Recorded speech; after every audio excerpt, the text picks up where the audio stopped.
Hello Year 5, welcome back to me reading the chapters of The Breadwinner to you. We are on chapter 11 today. Just a reminder that obviously chapter 10 and this chapter are just some of the darker chapters in there. So if you do have if there's anything that kind of concerns you or you have more kind of questions to ask about it, then make sure you do get in contact with myself or Miss Collier, or obviously speak to parents that are home.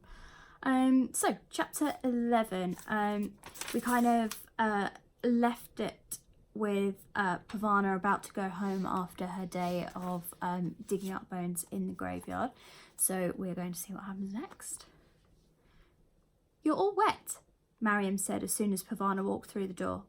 "Are you all right?" Mother rushed up to her. "Where were you? Why didn't you come home for lunch?" "I was working," Pavana said.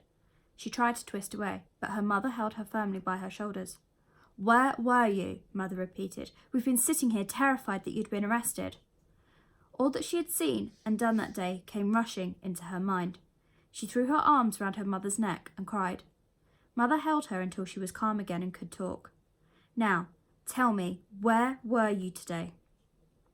Pavana found she could not bear to say it to her mother's face, so she pressed herself up against the wall and told her. "I was digging up graves." "You were doing what?" Nuria asked. Pavana left the wall and sat down on the toshak. She told them all about her day. "Did you see real bones?" Mariam asked. Mrs. Vera told her to shush. "So, this is what we've become in Afghanistan," Mother said. "We dig up the bones of our ancestors in order to feed our families." "Bones are used for all sorts of things," Mrs. Vera replied. "Chicken feed, cooking oil, soap, and buttons. I've heard of animal bones being used this way, not human bones." "Was it worth it?" Nuria asked. "How much money did you make?" Pavana took the money out of her pocket, then dug the rest of the money out of the shoulder bag. She put it all on the floor for everyone to see. "All that for digging up graves," Mrs. Vera breathed. "Tomorrow you'll go back to reading the letters. No more of this digging," Mother declared. "We don't need money that badly." "No," Pavana said to her mother. "I beg your pardon?" "I don't want to quit yet. Susie and I want to buy trays and things to sell from the trays. I can follow the crowd that way instead of waiting for the crowd to come to me. I can make more money." "We are managing fine on what you earn reading letters." "No, Mother, we're not," Nuria said. Mother spun round to scold Nuria for talking back, but Nuria kept talking. "We have nothing left to sell. What Pavana earns keeps us in naan, rice and tea, but there's nothing extra. We need money for rent, for propane, for fuel for the lamps. If she can make money this way and she's willing to do it, then I think she should be allowed." It was Pavana's turn to be stunned. Nuria taking her side?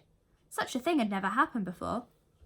"I'm glad your father isn't here to hear you talk to me with such disrespect." "That's it," Mrs. Vera said gently. "Their father isn't here. These are unusual times. They call for ordinary people to do unusual things, just to get by." In the end, Mother relented. "You must tell me everything that happens," she told Pavana. "We'll put it in the magazine so that everyone will know."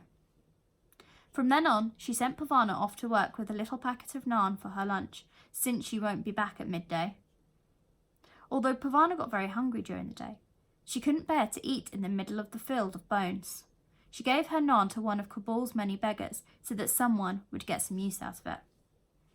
At the end of 2 weeks, they had enough money to buy the trays with straps to go around their necks to carry them.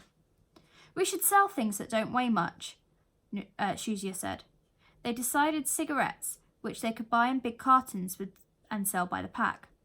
They also sold chewing gum by the pack and sometimes by the stick. Boxes of matches filled up the empty space on the trays. "My tea-boy days are over," Shuzia said gleefully. "I'm just happy to be out of the graveyard," Pavana said.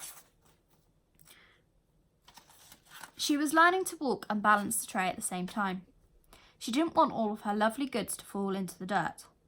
The first morning back at her letter reading post was almost over before she felt something drop on her head again.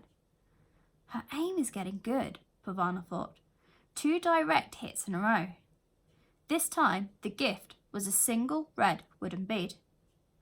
Pavana rolled it around her fingers and wondered about the woman who had sent it. Her graveyard stint over, she went back to going outside with Nuria and the little ones in the middle of the day. A change had come over Nuria. She hadn't said anything nasty to Pavana in ages. Or maybe it's me who's changed, Pavana thought. Arguing with Nuria simply didn't make sense anymore. In the afternoon, she would meet up with Shuzia, and the two of them would wander around Kabul looking for customers. They did not earn as much as they did in the graveyard, but they did all right. Pavana was getting to know Kabul. "There's a crowd," Shuzia said one Friday afternoon, pointing at the sports stadium. Thousands of people were headed into the stands. "Wonderful!" exclaimed Pavana. "People will want to smoke and chew gum while they watch a soccer game. We'll sell out. Let's go!" They ran over to the stadium's entrance as fast as they could without bouncing their cigarettes onto the ground. Several Taliban soldiers were urging people inside, yelling at them to hurry. They pushed and shoved people through the stadium gates, swinging their sticks to the slow ones to move faster. "Let's avoid those guys," Shuzia suggested. She and Pavana dodged round some groups of men and slipped into the stadium. The stadium stands were almost full. The two girls were a little intimidated by so many people and stayed next to each other as they went up into the bleachers to sell their wares. "It's awfully quiet for a soccer game," Shuzia said. "The game hasn't started yet. Maybe the cheering will start when the players come on the field." Pavana had seen sports events on television, and people in the stands always cheered. No one was cheering. The men did not look happy to be there. "This is very strange," Pavana whispered into Shuzia's ear. "Look out!" A large group of Taliban soldiers walked onto the field close to them. The girls ducked down so low they could see the field, but the Taliban couldn't see them. "Let's get out of here," Shuzia said. "No one's buying anything from us, and I don't know why, but I'm getting scared." "As soon as the game starts, we'll go," Pavana said. "If we try to leave now, people will look at us." More men moved onto the field, but they weren't soccer players. Several men were brought in with their hands tied behind their backs. A heavy-looking table was carried out by two of the soldiers. "I think those men are prisoners," Shuzia whispered. "What are prisoners doing at the soccer game?" Pavana whispered back. Shuzia shrugged. One of the men was untied, then bent over the table. Several soldiers held him down, his arms stretched out across the table. Pavana didn't have a clue what was going on. Where were the soccer players?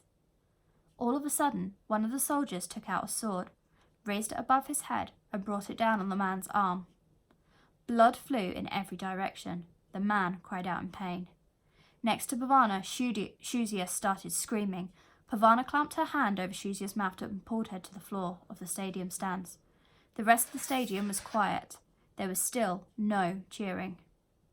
"Keep your heads down, boys," a kind voice above Pavana said. "There'll be time enough when you are old enough to see such things."